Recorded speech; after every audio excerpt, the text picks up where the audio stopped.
Let's see. Nope, didn't work that time. Try it again. I got the message that it was live streaming. Oh, well, let me go check over on the Audubon webpage, Facebook. It asked me to acknowledge, and I said I got it. But Lovely. It gave me an error message. So if you folks are joining us out there on Facebook, we'll get started here in just a second. Perfect. You're right. We are streaming live. All right.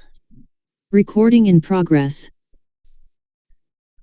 Well, hello, everyone. My name is Eva Lark. I'm the Senior Manager of Public Programs for the Seabird Institute and Hog Island Audubon Camp. Welcome to our Making Bird Connections lecture series, where we bring a bird-focused presentation right to your home. These presentations are free, but donations are encouraged to help fund our programs. All donations will go to fund Hog Island Audubon Camp operations. You'll find the link below in the chat box or the comment section. No donation is too small. Tonight, we are proud to have our very own Dr. Don Lyons joining us to talk about wind energy and birds. Don is the Director of Conservation Science for Audubon Seabird Institute. He has over 20 years of seabird science and bird conservation experience. At Hog Island Audubon Camp, he's a program director for Puffin Islands, an adult bird camp that's all about seabirds. And he's also a guest speaker throughout the summer. Thanks so much for joining us tonight, Don. We're looking forward to your presentation. thanks so much, Eva. It's a real pleasure to be here and share a bit of information and news about offshore wind and birds. And so I guess without further ado, I can jump in. It'll take me a moment to get the sharing in place. But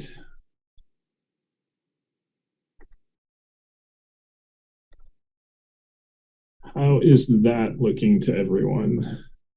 Looks good. Excellent, thanks. Well, great. Eva's asked me today to talk about birds and wind energy. Kind of given my background, I'm going to focus pretty exclusively on offshore wind and impacts to birds in the marine environment. This is a really rapidly developing change in the marine environment. In the US, it's rapidly developing and changing. In some other parts of the world, notably Northern Europe, it's been growing for the last couple of decades. They have a real significant head start on us in this area. Which offers us a lot of lessons learned from their experience. But as you might expect, there are some differences between here and there. But I wanted to start, really, I think any conversation about offshore wind needs to start with an introduction to climate. And I know, as all of you know, there are so many signs of our warming climate around the world. Of course, heat waves, drought, more intense, more wetter, perhaps more frequent, really large-scale storms, forest fires or other types of fires on the landscape, and melting ice, both at the poles and on mountain glaciers, alpine glaciers, and elsewhere. There's just so many signs of climate change that are present, that are impacting us as people, and of course, also impacting wildlife, and of course, given this being an Audubon talk, birds. Audubon has done a considerable amount of work around climate. A couple of years ago, probably most of you saw this at the time, a really detailed analysis on impacts of climate on birds of North America that we called Survival by Degrees, really came out with an amazing or important message, kind of take home message. And that was that as much as 2/3 of the North American species of birds are at real risk of extinction from our warming climate. That's just an astounding risk. Kind of, lots of people have called climate the existential threat of our lifetime. Certainly, there are so many signs that that's the case. And the future, does indeed look challenging. But I want to, in all the talks I give, whenever I'm sharing with people, I want to, stress that we have some control over the situation. We can influence how much warming we experience in the future. And this graph is just one representation of that. You can see this is across the x-axis, the horizontal axis is just year, and this goes back a century and roughly forward a century, and is graphing the global surface temperature increase that we can expect under a few different scenarios. That orange line at the bottom of this curve, you can basically ignore. That's kind of the imagined or modeled expectation if we had quit emitting carbon in the year 2000. That, of course, didn't happen. And so we're looking at a significant warming based on more realistic scenarios. This shows three. The red line there is the high growth line, kind of the worst case scenario, or we hope it's the worst case. But the blue line shows a low growth in warming that we can bring about if we act. And so I definitely want to, always drive home the point that if we act, we can control or exert some control on this situation even though we have already seen or already are seeing the beginnings of warming impacts. And if we act, we can help birds. A really important conclusion, really the most important conclusion from the survival by degrees analysis in my mind, is that if we act and limit warming to just 1.5 degrees C, we can cut down the number by half of bird species that are really vulnerable to climate change. So there's the ability to really enact an amazing conservation benefit in the years ahead if we move forward and try and control greenhouse gas emissions. How much do we have to control, or what do we need to keep in mind? Well, one group that's well known and quite well credentialed is the Intergovernmental Panel on Climate Change, the IPCC, the UN body that really studies climate change and reports on climate change regularly.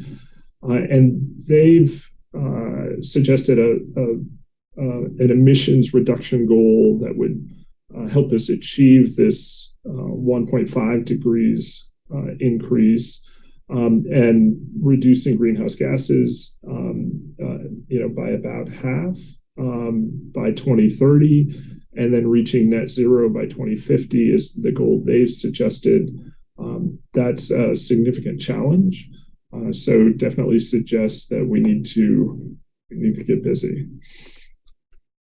When you think about how we can reduce emissions, you have to look at what industries or what economic sectors are producing emissions. And in this talk, of course, we're going to focus on electric power production, that green wedge of this pie, which is about 1/4 of all emissions in the US. So it's a sizable chunk, which means there's a lot of work to do, but it also means there's leverage. If we can make a difference in how we produce energy, we can make an impact on emissions and be doing good things for birds. So we generate electricity here in the US in a variety of ways. I was just looking up the most recent data. This is from 2021, and I'm pleased that renewables are now around 20% of our annual electricity generation here in the States. It wasn't, it wasn't all that long ago where it was a much smaller fraction. And you can see that wind power is the most significant source of renewable energy. That's primarily onshore wind or land-based wind power, which is becoming quite well developed in many parts of the country, particularly kind of the Great Plains, from North Texas up through Iowa and into Minnesota. Kind of that area has good quality wind, and has really done a good job of implementing a lot of renewable energy growth there. So Audubon as an organization has had to wrestle with this question of wind power. Certainly, turbines spinning around anywhere, whether on land or in the water, have the potential to be bad for birds, bats, and other wildlife. So it's very consistent with every other source of energy production. Really, we can't generate energy without some kind of impact on the environment. But given the existential threat that climate change is, we really need to be reducing emissions, and accepting that there will be some impacts.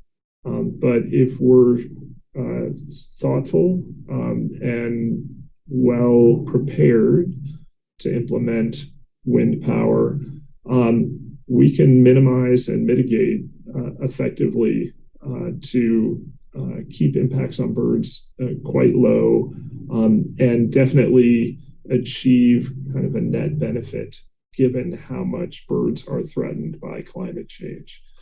So definitely it's a tricky issue, one that we approach thoughtfully every day, and we hope we can hit the right balance to shift to this and other sources of renewable power, but not create significant issues for birds along the way. So if you're going to do offshore wind, kind of the first thing you need to think about is, well, where is wind blowing? Where are productive places to put turbines out in the U.S. Continental waters? And this figure really shows some of the hotspots for consistent high energy wind production or wind occurrence. So kind of the hotter colors here, the reds and darker reds indicate higher wind speeds, higher average or typical wind speeds. And you can see a couple hotspots. Definitely the one on the West Coast in Northern California and Southern Oregon is a pretty large area of good wind. But notably, the other area here on the contiguous U.S. coastlines is off the New England coast, and very specifically even off the coast of Maine. But I will just briefly mention, I've thrown the map for Hawaii on here, and there are a couple hotspots off a couple of the Hawaiian islands that do have some project proposals there. I'm not going to touch on them any further in the talk. I'd be happy to answer any questions any of you might have about that. But I'll stay focused primarily on the contiguous U.S. And most of the development, the early development is really based in New England and the mid-Atlantic, kind of the areas south of Cape Cod down into Virginia and just a little bit into North Carolina. But there is activity planning going on already for offshore wind in the Gulf of Mexico, certainly on the West Coast in California and Oregon, and in the Gulf of Maine. which I'll speak to in more detail in a bit. Um, so the federal government here in the U.S. Is responsible for managing waters beyond 3 miles from shore, and so has responsibility for almost all of the offshore wind power development under consideration right now. And that's managed by the Federal Bureau of Ocean Energy Management, or BOEM. And they're really looking at 7 primary focus areas. And you see these correspond to some of those really high wind speed areas on the West Coast, Northern California and Oregon, and on the East Coast, from the Gulf of Maine down to the Carolina coast, and then also an area in the Gulf of Mexico. And this agency is kind of following the direction of the current administration quite strongly, which is a very strong advocate for offshore wind development. And the administration has set a goal to deploy 30 gigawatts of offshore wind by 2030. And that's a very aggressive goal. We're now we're now at less than 1 gigawatt, I believe, currently installed in the U.S. Although in Northern Europe they're much closer to this level already. But a really aggressive goal, which is translating into a lot of activity at the federal level, and certainly a lot of state governments are also deeply involved in this process. The pitch for this form of renewable energy is not only an environmental one, it's certainly also an economic development and jobs pitch for this. So to meet that goal, the time frame for planning and moving these developments along needs to be really aggressive. And I've just overlaid a figure that takes these 7 general areas and overlays them on a calendar. You can see a lot of activity has actually already happened, particularly in the New York Bight, that area south of Cape Cod, where development is the furthest along, and some turbines are already in the water. And other areas, Northern California, and the Gulf of Mexico are moving along. The Gulf of Maine is actually one of the last areas to undergo planning, but there's going to be significant activity this year, 2023 and 2024. And basically for all of these areas, the federal government's pushing to have lease sales, to have defined areas where development will happen, and have industry lined up, and specific industries, specific companies lined up to lead development in those areas. That's what those dollar signs indicate. Those are payments, lease payments beginning to the federal government for these federally managed areas. Okay, so how do birds interact with offshore wind? Well, there's really 2 primary ways that we think about birds interacting. And kind of the most immediate, what people think of first oftentimes, is collision, colliding with spinning turbine blades. And that's, of course, a very real risk. There have been several installations of turbines on shore, on land here in the U.S., where they've been placed in very unfortunate places, in areas where birds regularly fly through, and mortality rates have been alarming. And that's impacted species from as small as small passerines, songbirds, or small bats, all the way up to eagles. So collision is a very real risk and one that's also present in the marine environment. There's also displacement or avoidance of turbines by birds that can see them, recognize where they are, and just stay away from them. That doesn't seem like it's not as direct an issue, but that essentially translates into habitat lost for those birds. And if that's in an important foraging area or an important migratory pathway, that can have real significant impacts for any number of bird species that don't experience direct mortality, but perhaps struggle to find enough food to feed their chicks because their best foraging habitat has been lost. So those are kind of the primary considerations we're most focused on right now. And we're thinking about a number of species in the marine environment that are at risk. Just a few are pictured here. Some of the most threatened species that we have in coastal environments: roseate terns in New England, plovers, piping plovers, or snowy plovers on the West Coast, red knots, black-capped petrels in the Gulf of Mexico, perhaps northern gannets, actually. Not a particularly threatened species at the moment, but one that, because of their flight behavior, we're really concerned about collision risk for. They tend to fly at the heights those turbine blades are spinning through, and they're, while foraging, looking down into the water, looking for fish, and not necessarily that focused on what's directly ahead of them. So definitely a species we're concerned about.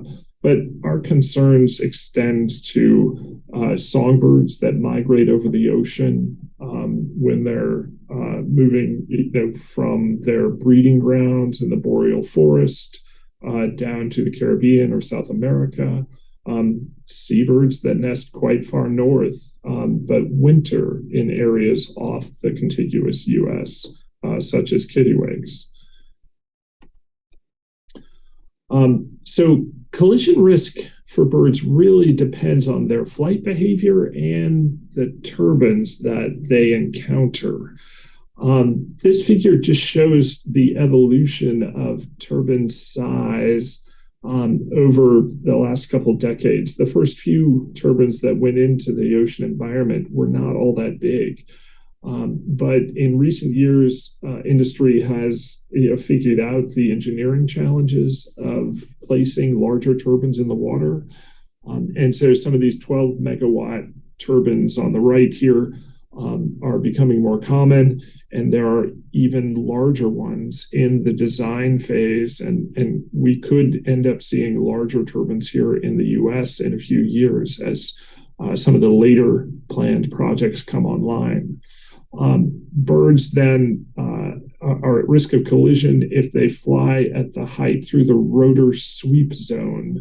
That is the terminology we use to describe the range of height that these turbines spin through.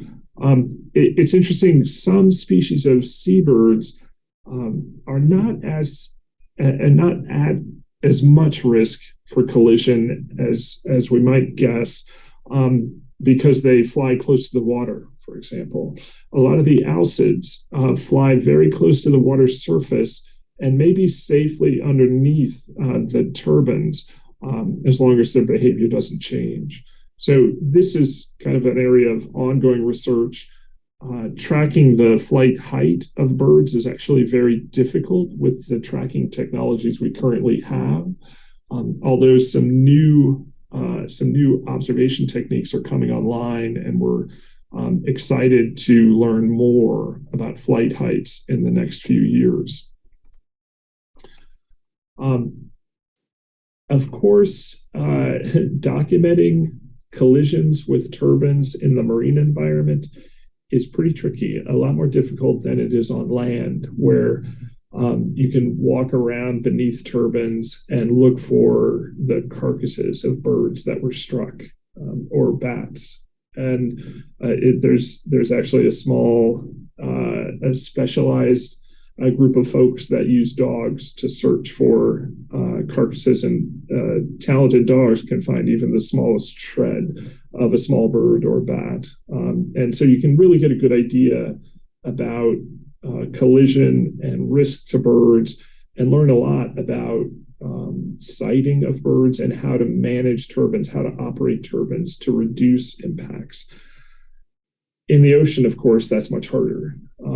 Carcasses, birds that are hit and injured or killed, fall to the water, may be carried away by currents, or sink in the water. So kind of the option of finding them later and understanding what happened is really limited. But people are starting to work on this problem as well. It's possible with the right technology, using accelerometers, or very sensitive accelerometers, to detect vibrations in these turbine blades when they strike something, even something as small as a tennis ball. That's a common test technique. People fire tennis balls at test turbines to see if the impact is detected. But there's also other tracking methods, cameras, just regular video cameras or infrared cameras. And then radar is even useful in this area. And I'm really pleased to see, I don't know how many of you may have seen a recent story coming out just in the last week or 10 days about some studies in Europe suggesting that some seabirds are quite good at recognizing and avoiding turbines, even when they're flying quite close. So we're starting to learn more about the level of risk to collision, even out in the ocean environment. Another concern, which is maybe a little less obvious, is the displacement concern. This phenomenon is a little easier to identify and describe using tracking technology, tracking individual birds with GPS type tags or other type tags. And this figure shows a study. It's actually over a decade old now, but this is the movement of common eiders during their migration in Northern Europe. This is actually the black dots there represent a wind development in Danish waters. This was a fall migration, very well documented and understood fall migration of common eiders in this region. And the top figure shows their movements prior to construction. So the black dots are there in the figure to show you where the wind turbine array was going to go in. But when those data were collected, those turbines were not there. And you can see kind of the typical flight path for birds. You can contrast that to the lower figure where we're starting to see avoidance of those turbines, that turbine array, and birds are going around either side of it. And while it's not clear if that was a significant impact in this particular situation, but it's a very clear demonstration of the possibility of displacement from habitat. And that is definitely a concern. You can imagine the potential impact if important habitat, foraging habitat, was lost. For example, while birds are nesting, especially colonial nesting seabirds, who have limits on how far away they can go from their colony and still make it back frequently enough to feed their growing chicks. So displacement is certainly a concern. It's something we do have some techniques to document, especially if we can do tracking work prior to the installation of turbines. And then, as turbines are installed, better understand habitat loss, and potentially other challenges like birds needing to spend more energy or just more time going around these features, and just limiting or experiencing more challenges because of it.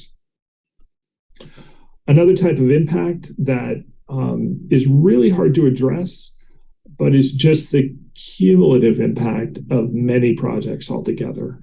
This figure shows, just in each of these distinct colors, proposed projects or projects that are already well on their way to development and installation along the Atlantic coast. And there's just a lot. And for species that migrate along the majority of this coastline, they're going to encounter a lot of these different projects. And so we really need to be evaluating the impacts of offshore wind collectively, not on a project by project scale. That's really difficult to do. But one thing that Audubon and partners are really trying to push BOEM and other involved agencies to get more focused on.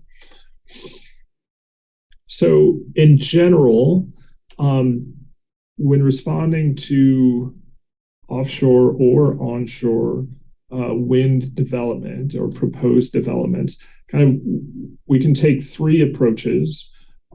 Before wind turbines are sited, before areas are identified, we can do our best to avoid impacts. Try and put these wind farms in places where they will have as little overlap with critical species as possible. We can also try and minimize the impact for situations where we know there will be some overlap of birds and turbines. And there's a variety of strategies that could minimize impacts. Certainly, one that is getting more consideration right now is the spacing between turbines.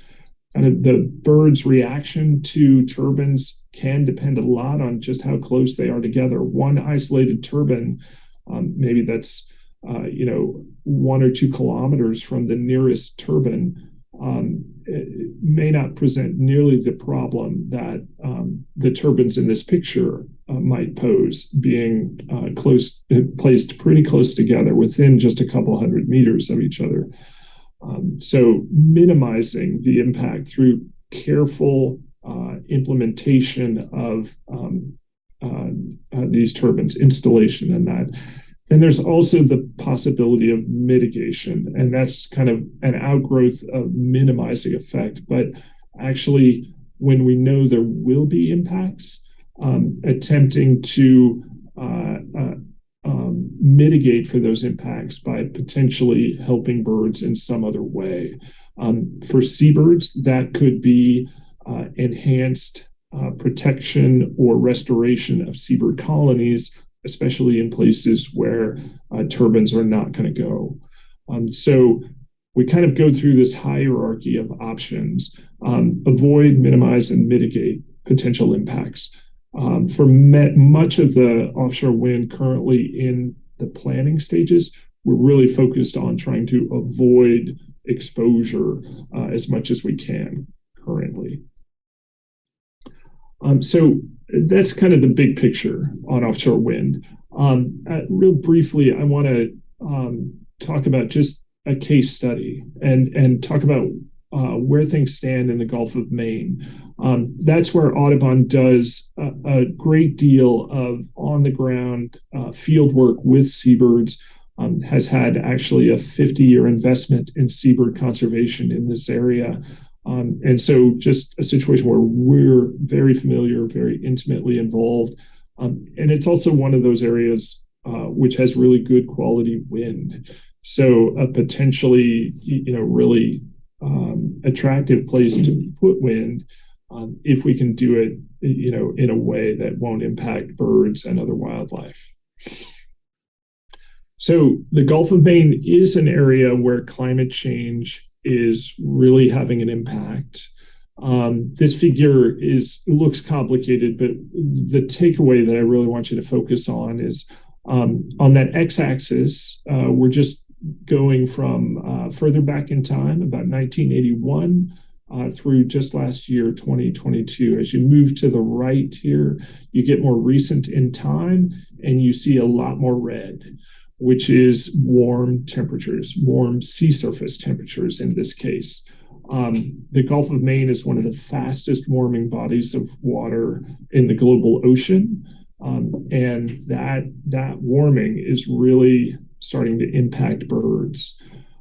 This figure shows some data that Audubon and our partners with the Fish and Wildlife Service, the Maine Coastal Islands National Wildlife Refuge specifically, have collected together that shows the productivity of puffins, just how successful or what proportion of puffins are successful at raising and fledging a chick each year.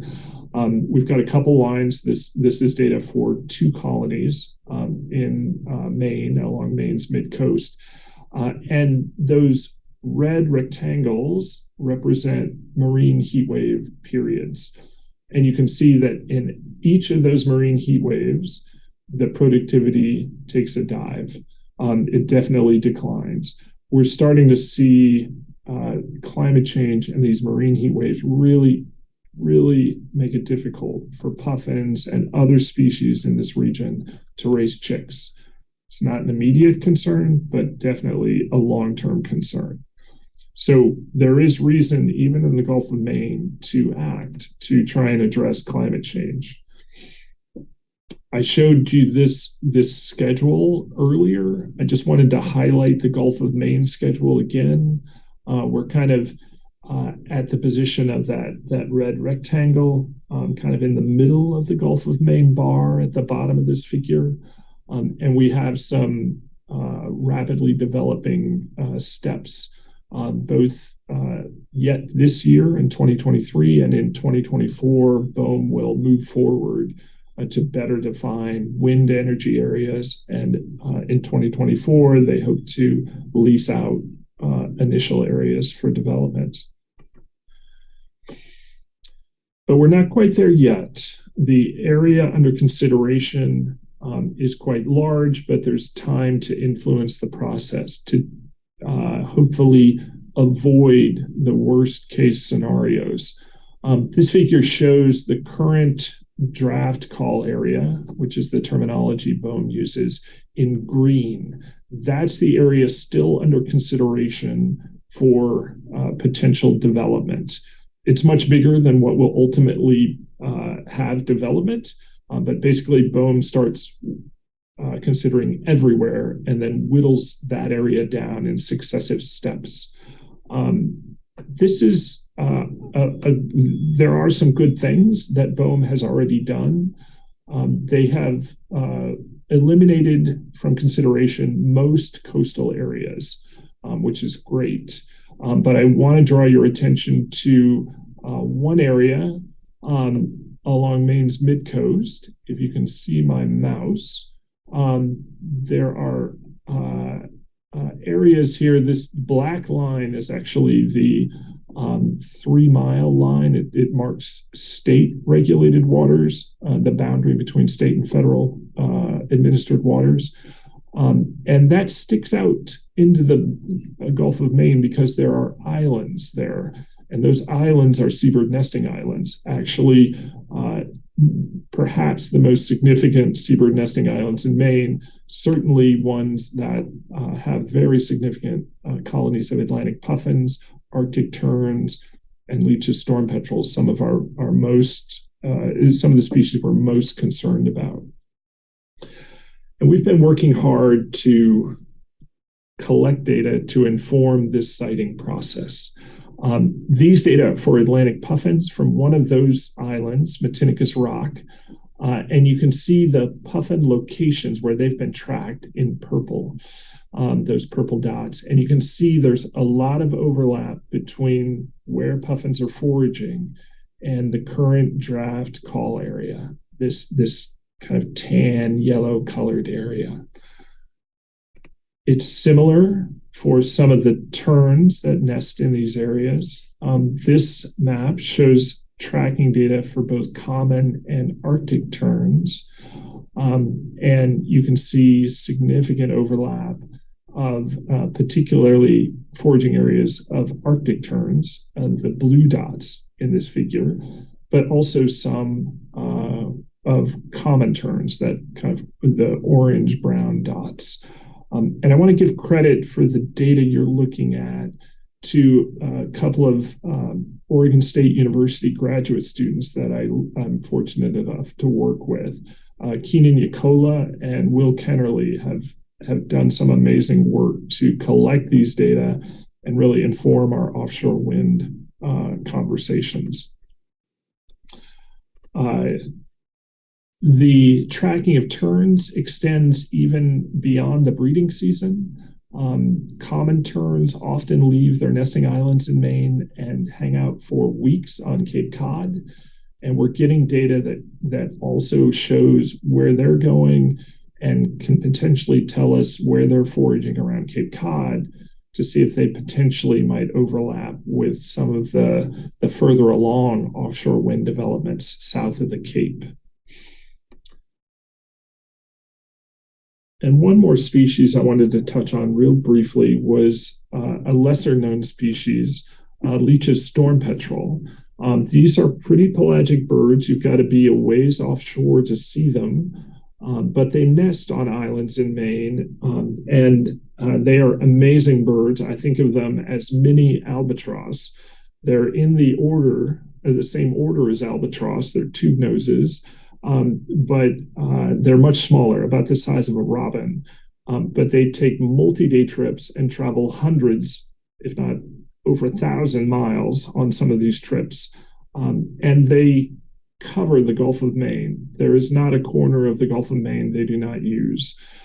So this is a species that will really need to focus on minimizing impacts to and potentially mitigating for impacts, because we almost inevitably will see some overlap between their activity and offshore wind.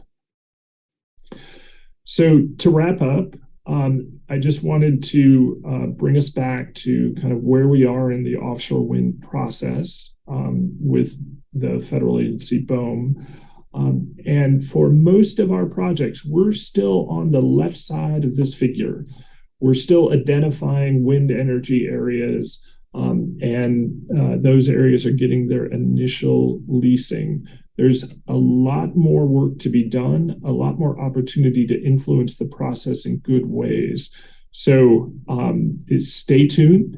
And for anyone who's interested in getting involved, we can always use more voices advocating for birds in these forums.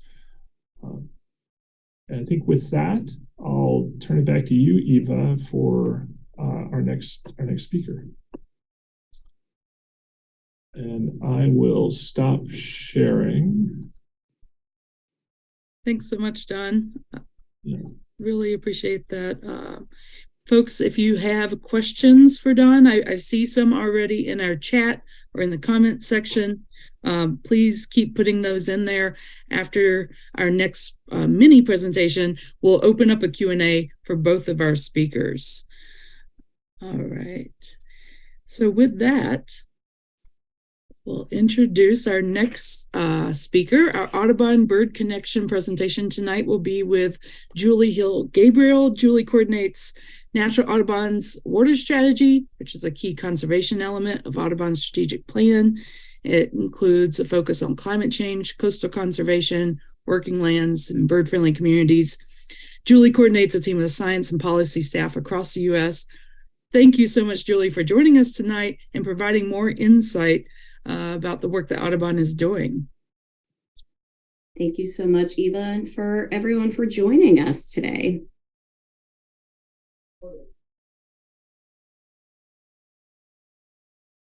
Okay, is everyone able to see our presentation? Looks good. Great. Well, I'm really excited to have the chance to share a little more about Audubon's Coastal Bird Stewardship Program. I've just crossed my 15th year anniversary here at Audubon, and it's one of the programs that I just love constantly hearing more about, seeing people's experiences on the ground, because it's one of these truly locally driven areas of work where we're engaging science and conservation staff, but also incredibly dedicated volunteers to make this work happen. And our work that we do on coastal bird stewardship is truly an element of the Audubon story. It really connects to our original history.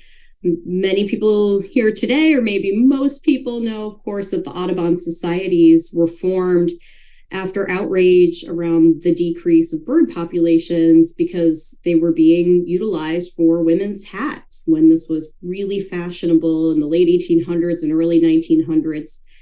You could hold a feather in one hand and gold in the other. If they both weighed an ounce, the feather would be worth more money. And so that really set up a really prolific practice of plume hunting, which is what the second photo is today.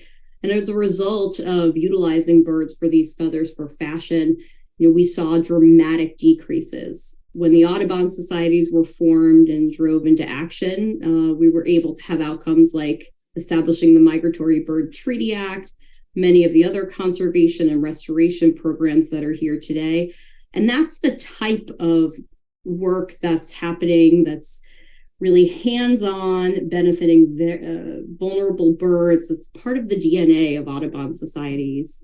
And that's what our coastal bird stewardship program today is built on. So in those days, after the Audubon societies were established, in many places, there were Audubon wardens who were given, in some areas, law enforcement authority, but really direct authority over protecting birds. It started from being around protecting against those plume hunters when that practice was made illegal. But our coastal stewardship program really started with one island in Texas back in 1923. So as we're about to celebrate the 100-year anniversary of that part of our history, in this island, in islands along the Texas coast, reddish egrets were thought to be extinct because of the plume trade. And then a colony was discovered on Green Island near South Padre. And in order to protect this lone rookery, National Audubon Society began the Coastal Bird Warden, where they leased coastal bird rookery islands from the state of Texas in order to be able to protect these colonial wading birds from poachers. And so it's just an example of where we've started to now today. We're able to protect more than 500 sites in the Americas. Depending on how you define the site, there's actually 1,000 places where people touch down and over 1,300 independent volunteers who help us do this work. And what we learn from that really helps inform what we do on our conservation and policy work across the coastal conservation strategy. So what do we mean by bird stewardship? There are a lot of different elements that take part in this program, and it can be anywhere from actually physically protecting beach nesting birds at the most important times to putting signage up to educate people who are visiting the beach to make sure that they don't disturb habitat, especially when they may not realize that that's what they're doing.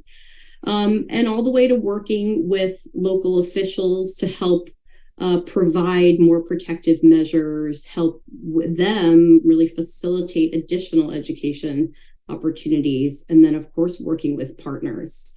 And all of this has the ability for us to learn more about what's going on the ground and becomes a really valuable monitoring and data collection program as well. So just in the US alone, wanted to share a quick example of where we have coastal bird stewardship programs that are active and that we're working to coordinate. But even beyond these states, there's a lot more going on, and we're looking to continue to our work in the Americas, where there's more emerging work, especially in Chile. So continuing to look as Audubon works to become a more hemispheric organization to learn from what we've been doing on the shores in the US and also translate that into the Americas as well. Just a really quick example of how this touches down, how many different people, how many different sites that we're managing, just in those states alone that we mentioned. Well, again, acknowledging that this is work that we're continuing and working to grow. And so it's just one of these really great opportunities for us to have that direct impact on birds. So I wanted to share what are the impacts. I've often heard the question that, great, you've protected a few individual birds on a beach. What is the bigger impact, especially on new challenges that are being presented, like those related to climate change, of course? So we've been doing some work recently to try to pull together, both science that's already been occurring, but also work directly from our national science team. So there's evidence already that even just having the boots on the ground that are on the beaches, seeing what's happening to the birds, when you don't have time to make decisions based on multiple year data sets of monitoring, that really provides an important rapid assessment approach, an important view into what's happening on the ground.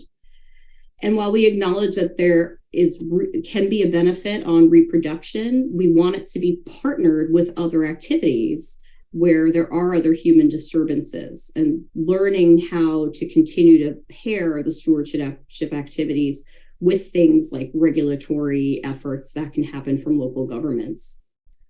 But recently, the Audubon science team did a specific deep dive into what the impact is of our stewardship activities. And they did this, led by Nicole Michael on our science team, by focusing on areas that were already protected. So highlighting places that were under some sort of protection, whether it was already publicly owned land, a park designation, or something that had a conservation easement, some way that we knew that they were not actually subject to, being at risk of development or some other pressures.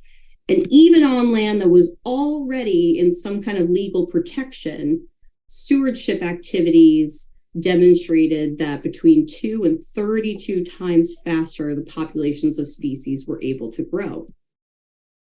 So this is a report that was published last year, or 2021 rather, I guess we're 2 years now, in Conservation Biology, that really looked to demonstrate that impact across the board for the species of birds that we analyzed. And this is for 4 main species. This is what the trend demonstrated. So again, these are on lands that were already protected, but having people out there engaging in these stewardship activities, which are the ones I highlighted earlier, actually showed these change in bird trends. So it's not only an incredible story and experience for Audubon of engaging people, it's where people in conservation meet, and that individuals who are willing to give their time and dedicate this work are actually having these impacts on birds. And as you see, the trend lines that they demonstrated here were only from 2008. We're only a 10-year period, and they demonstrated this change. So especially at a time when climate change-driven impacts like sea level rise are putting even more pressure on these species, the fact that their population trends were able to increase is just that more remarkable. And ultimately, it's one of the most valuable programs for having the benefit of our volunteers. Again, over 1,300 people volunteer to help with shorebird stewardship. And it's a really great way to bring in new audiences of children, to help educate people who just may not think about birds otherwise. And having people who are part of their community talk to them has just been able to show these incredible, incredible benefits for birds. So on our website, audubon.org, Coastal Stewardship, you can find more information about a coastal bird stewardship toolkit. There is a video that you can share with friends, and other tips on how to get involved with the program near you. So I really appreciate, welcome all the questions. I'm excited to hear Dawn answer the questions, because I think the questions in the chat were already fascinating, and just really appreciate joining all of you. Thanks so much, Julie. We will get to some of those questions. Let me bring Dawn back here. Perfect. And for those who are tuning in, if you are thinking of questions, feel free to drop those in the comment chat section. We'll get to as many as we can. We're going to start with one from our Zoom here tonight. Pull up my questions here. All right, so our first question is coming from Pamela. She says, this one's about wind energy.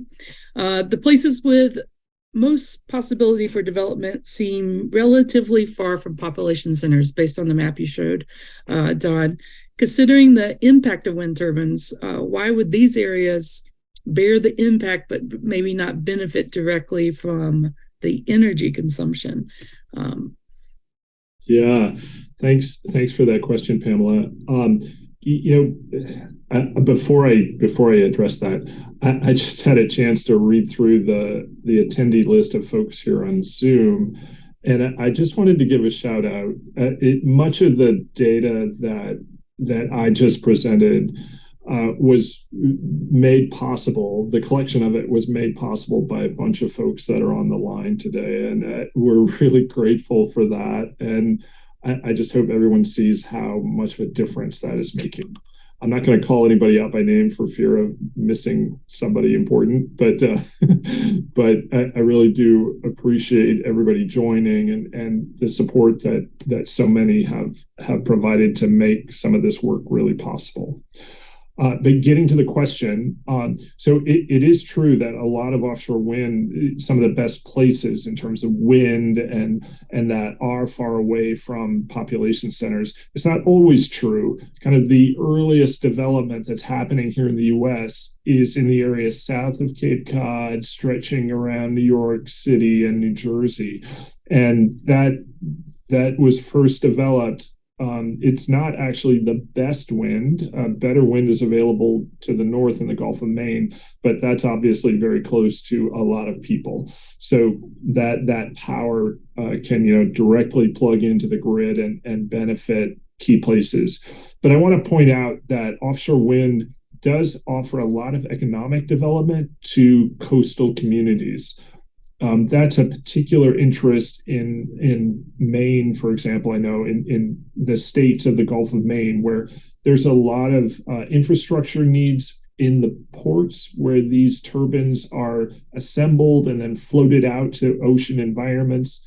There's a lot of ongoing maintenance of these turbines in the water that requires skilled technicians and expert boaters to get out there to service these things.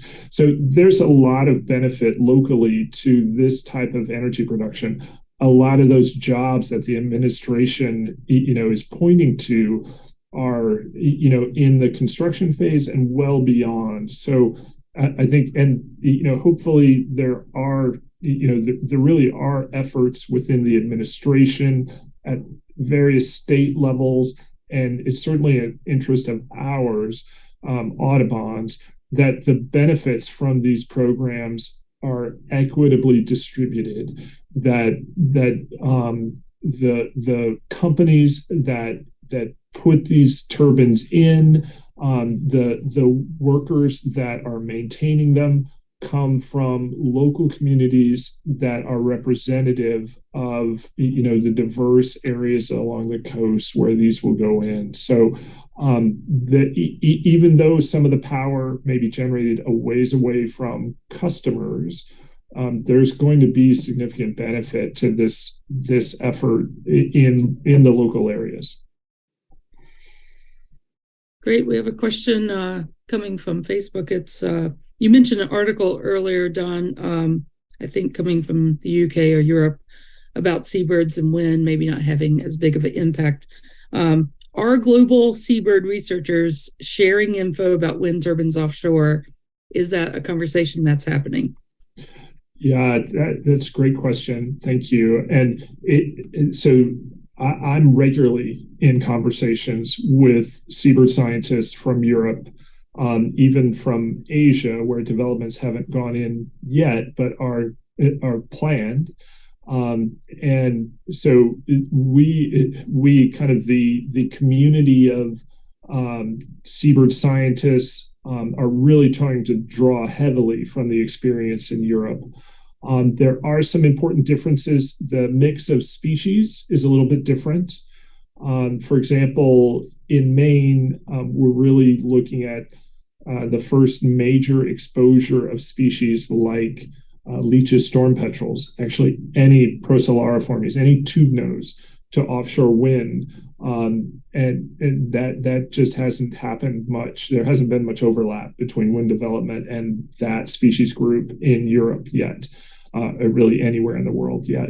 So there's still a lot to learn, but we're definitely trying to take as many lessons away from Europe and other places where this development's happening. Switching gears here a little bit, this question's for Julie. From someone on Facebook, they said, if I live in a state that doesn't have a stewardship program, how can I get involved? Yeah, thank you. That is a great question.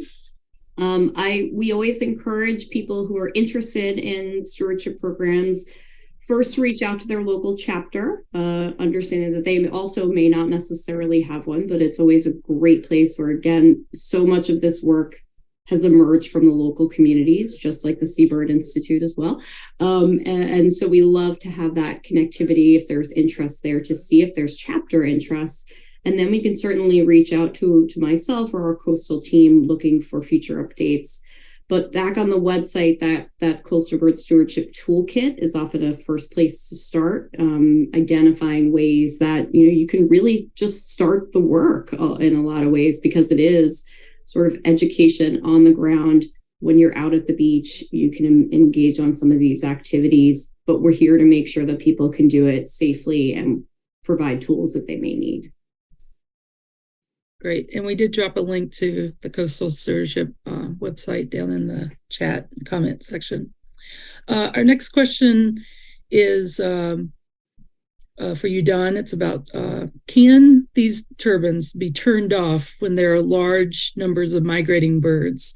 Specifically thinking about the Gulf of Maine, which is a major flyway doing both spring and more so even in fall migration for smaller birds. Yeah, thanks for that question. Great insight. We are lobbying hard for kind of that adaptive management of turbines. Some of that does happen in onshore developments now. We don't have enough in the water yet to be pushing for that in a very tangible way already. But we're getting better and better about tracking migration in general. I mean, there's the Birdcast program and just so many ways we are tracking migration of species that it's becoming predictable. And certainly, some of the other efforts we're involved in, when you think about lights on buildings in major cities and turning those off during times of peak migration, that's a perfect analog for foregoing some power generation to avoid severe impacts when lots of birds are coming through. So I think it's a great idea. We're pushing hard for that to be part of the conversation about how these turbines are operated. You mentioned that perhaps alcids, because they fly so close to the surface, wouldn't be perhaps not as impacted. Julie here joining us is asking, do we think that songbirds are migrating above the height? Is that something that we know? Yeah, great question. And it's certainly common for songbirds, other migratory birds as well, flying at night to fly quite high. Taking advantage of favorable winds and being in places pretty safe from predators and that. So it is a good thought. They probably will fly over a lot of risk at night, but songbirds, other migratory birds do land. And in a place like Maine, we know that migratory species often fall out on islands and stop over for a day or more to fuel up for the next leg of their journey. And so we really feel like it's important to keep turbines away from islands where migratory species may be hopping, and coming down and landing and taking off again, often in low light or still in darkness when they're doing that. So we don't think that uh, that we can entirely ignore this problem for songbirds. We think, middle of the night, their flight is probably in a safe zone, but that early evening and early morning periods when they're taking off and landing are still concerns, especially when kind of the geography of a region has islands or other places where they're likely to fall out. Our next question's, I think, for both of you.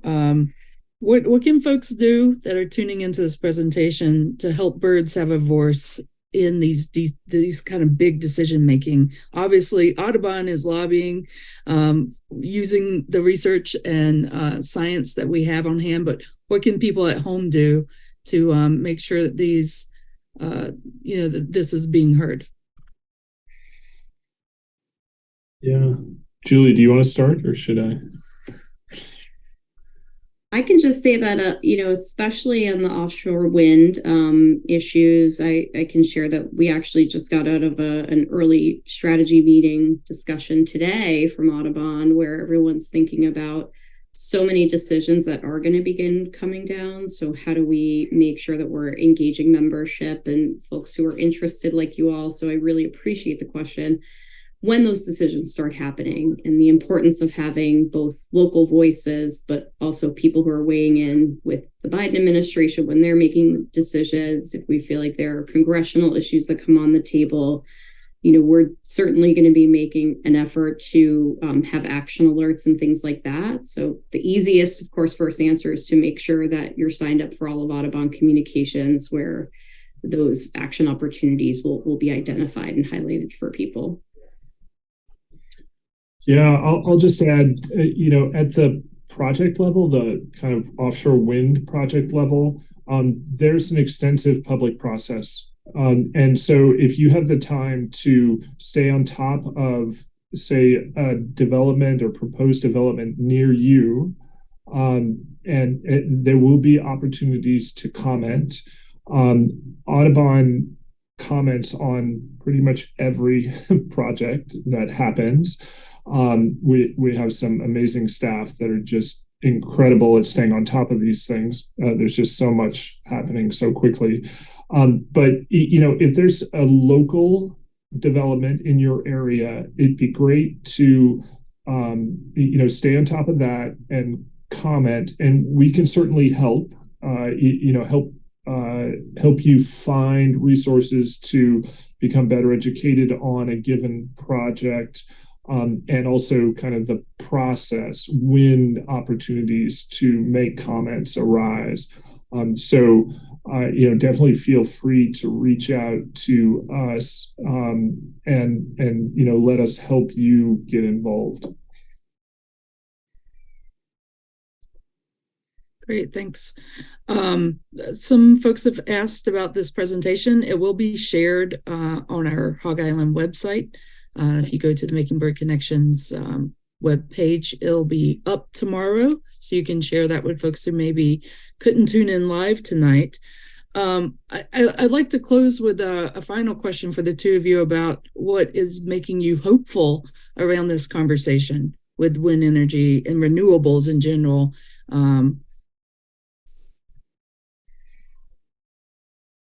Well, I could go first, I guess. I guess